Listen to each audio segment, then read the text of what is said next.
उसकी पूरी यानी कि जो बताना चाह रहा था, यानी जो जुमला था पूरी आदत को बता रहा था, उसको बिल्कुल तब्दील कर दिया। अब आई कैन स्विम क्या ज़ाहिर करता है? एबिलिटी और काबिलियत को ज़ाहिर करता है। तो बराए मेहरबानी सकते वक्ते के चक्कर में मत पड़िएगा, क्योंकि ये तरीका बिल्कुल गलत है। कैन के अपने कोई मायने नहीं है, ये सिर्फ मायने देता है जब किसी वर्ब से पहले इस्तेमाल होता है तो ये उसको मायने देना शुरू कर देता है, और खुद बताते खुद इसकी कोई भी मायने नहीं है। अब हम स्ट्रक्चर्स पे नजर डालेंगे। अफर्मेटिव स्ट्रक्चर देखते हैं सबसे पहले। Subject plus can plus first form of a verb plus object. ध्यान में रखिए कि कैन के साथ या किसी भी मॉडल वर्ब के साथ हमेशा मॉडल वर्ब, दूसरे मॉडल वर्ब क्या होते हैं? मस्ट, विल, शुड, ये सारे के सारे मॉडल वर्ब्स हैं। तो खैर अभी हम दूसरी बात की तरफ नहीं जाते। Subject plus can plus first form of a verb plus object. Can के साथ हमेशा फर्स्ट फॉर्म ऑफ वर्ब इस्तेमाल करेंगे आप। For example, I can play the piano. यहाँ पे देख सकते हैं कि कैन के साथ हमने वर्ब की फर्स्ट फॉर्म प्ले इस्तेमाल की है और सेकंड फॉर्म इस्तेमाल नहीं की। एक और एग्जाम्पल नजर डालते हैं। She can drive a car, वो गाड़ी चला सकती है। I can play the piano, मैं पियानो बजा सकता हूँ। नेगेटिव जुमलों पे नजर डालते हैं। स्ट्रक्चर पे सबसे पहले subject plus can plus not plus first form of a verb plus object. आप कैन और नॉट को मिला के कांट भी कर सकते हैं, ये कॉन्ट्रैक्शन हो जाएगी इसकी। मिसाल के तौर पे I cannot play the piano or I can't play the piano. She cannot drive a car or she can't drive a car. ध्यान में रखें, अमेरिकन इंग्लिश के अंदर आप कहेंगे she can't drive a car और I can't play the piano, लेकिन British English के अंदर आप कहेंगे I can't play the piano और she can't drive a car. Interrogative यानी सवालिया जुमलों पे, सवालिया जुमलों के स्ट्रक्चर पे नजर डालते हैं।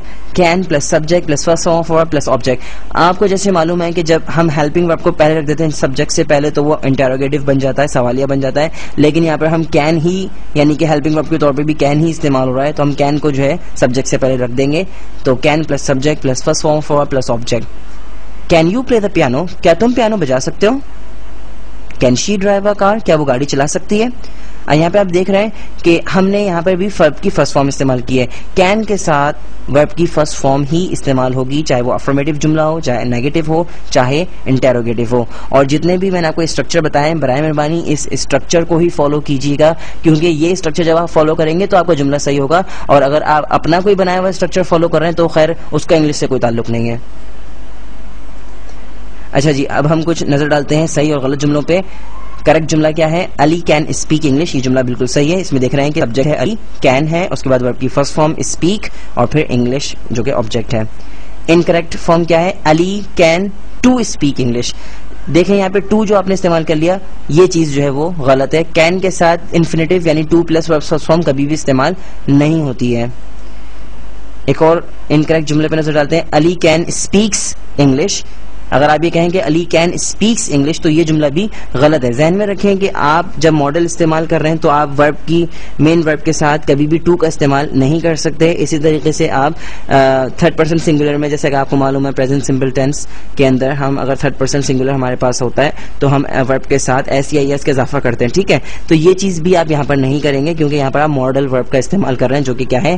कैन, ठीक है। इस बात को बराए मेहरबानी ध्यान में रखिएगा।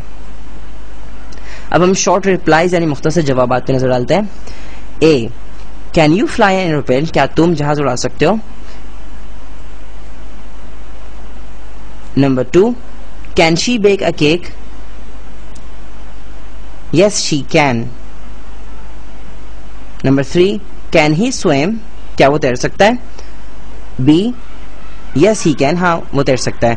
खैर यहाँ पर आपको एग्जाम्पल नंबर 2 का जवाब नजर नहीं आ रहा है, ये मेरे ख्याल में कुछ थोड़ा सा प्रॉब्लम हो गया है मेरे पावर पॉइंट प्रेजेंटेशन के अंदर। खैर sorry for that. Can you fly an aeroplane, क्या तुम जहाज उड़ा सकते हो? यस आई कैन, हाँ मैं उड़ा सकता हूँ। A, number 2, example number 2 A, can she bake a cake, क्या वो केक बना सकती है? Number B, yes she can, हाँ वो कर सकती है। A, number 3 A, can he swim, क्या वो तैर सकता है? बी, यस ही कैन, हाँ वो तैर सकता है। तो ये जो है वो शॉर्ट रिप्लाईज हैं। Yes he can, yes she can, yes I can, yes we can, yes you can. तो ये मुख्तसर जवाबात हैं जो आमतौर पर अंग्रेज इस्तेमाल करते हैं और आपको भी अंग्रेजी के अंदर इस्तेमाल करने चाहिए। अच्छा जी, फिर से मैं आपको बताता चलूं एक अहम चीज जो कि मैंने बताया था कि कैन जो है वो एबिलिटी के लिए भी इस्तेमाल होता है, पॉसिबिलिटी के लिए भी इस्तेमाल होता है और परमिशन के लिए भी इस्तेमाल होता है। तो अब हमें किस तरह पता चलेगा कि बंदा जो है वो पॉसिबिलिटी के बारे में बात कर रहा है या परमिशन के बारे में बात कर रहा है या वो जो है एबिलिटी के बारे में बात कर रहा है। तो ये सिचुएशन के ऊपर डिपेंड करता है, और जब आप जिससे बात कर रहे होंगे या कोई जो बंदा आपसे बात कर रहा होगा तो खुद ब खुद आपको ये बात पता चल जाएगी कि आया कि वो आपसे परमिशन के बारे में बात कर रहा है, पॉसिबिलिटी के बारे में बात कर रहा है या एबिलिटी के बारे में बात कर रहे हैं। सो फॉर एग्जाम्पल अगर मैं कहूं कैन यू कुक, क्या तुम खाना पका सकते हो, तो आपके क्या समझ में आ रहा है? Here I am asking about ability। यहाँ पर मैं काबिलियत के बारे में पूछ रहा हूँ। अगर आपसे कोई पूछता है कि जी क्या तुम खाना पका सकते हो, तो आपसे काबिलियत, आपकी सलाहियत के बारे में पूछ रहा है ना, आपसे काबिलियत के बारे में पूछ रहा है कि क्या आप खाना बना सकते हैं या नहीं। इसी तरीके से अगर आपसे कोई पूछे या अगर मैं कहूँ कि कैन आई कम इन, क्या मैं अंदर आ सकता हूँ, तो आपके क्या समझ में आ रहा है? मैं इजाजत मांग रहा हूँ, काबिलियत मांग रहा हूँ या मुमकिन पूछ रहा हूँ? Here I am asking about permission, यहाँ पर मैं आपसे इजाजत तलब कर रहा हूँ। और इसी तरीके से तीसरी सिचुएशन में अगर मैं कहूँ कैन अ हॉर्स फ्लाई, क्या घोड़ा उड़ सकता है? Here I am asking about a possibility, यहाँ पर मैं मुमकिन बात के बारे में पूछ रहा हूँ कि क्या ये मुमकिन है कि घोड़ा उड़ सकता है। तो ज़हन में रखें कि जब भी कोई बंदा आपसे बात करेगा तो सिचुएशन के लिहाज से खुद ब खुद आपकी समझ में आ जाएगा कि वो एबिलिटी के बारे में बात कर रहा है, परमिशन के बारे में या पॉसिबिलिटी के बारे में। Well that's all in this lesson. आज के लेसन में इतना ही है हमारे पास। और ध्यान में रखें कि एक्सरसाइज सॉल्व करना निहायत इंपॉर्टेंट है, बहुत ज़्यादा ज़रूरी है, क्योंकि जब तक आप एक्सरसाइज सॉल्व नहीं करेंगे आपको नहीं पता चलेगा कि आपको कितना समझ में आया है। तो ये बहुत ज़्यादा ज़रूरी है, ठीक है।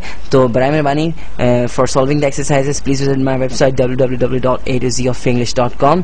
और मैं हूँ फैसल समीउल्लाह, और इंशाल्लाह आपसे अगले यूनिट में मुलाकात होगी।